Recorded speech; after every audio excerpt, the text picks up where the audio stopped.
Allez, aujourd'hui, cinquième jour de notre calendrier de l'Avent, je voulais vous partager Luc 2, les versets 8 à 15. C'est le moment où des anges sont apparus aux bergers.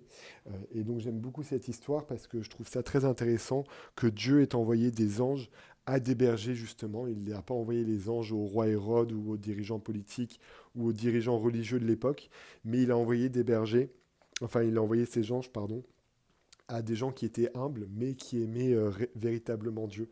Et je trouve ça très réconfortant de savoir qu'en fait, on n'a pas besoin d'être un grand de ce monde pour avoir une valeur aux yeux de Dieu.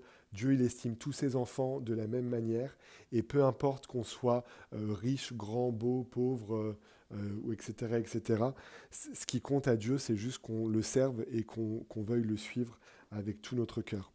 Et petite information qui vous permettra peut-être de briller au réveillon de Noël. Ce qui est intéressant, c'est que, bon, vous savez qu'on fête Noël le 25 décembre, mais Jésus-Christ n'est probablement pas né le 25 décembre. Et cette histoire de Luc 2 en est le parfait exemple.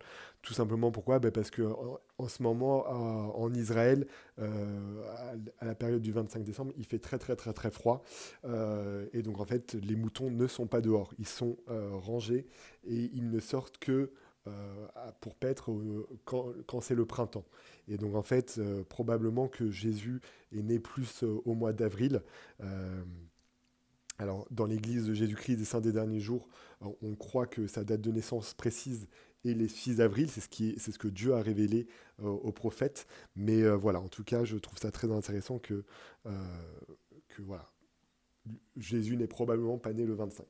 Je vous souhaite une très bonne journée et puis à demain.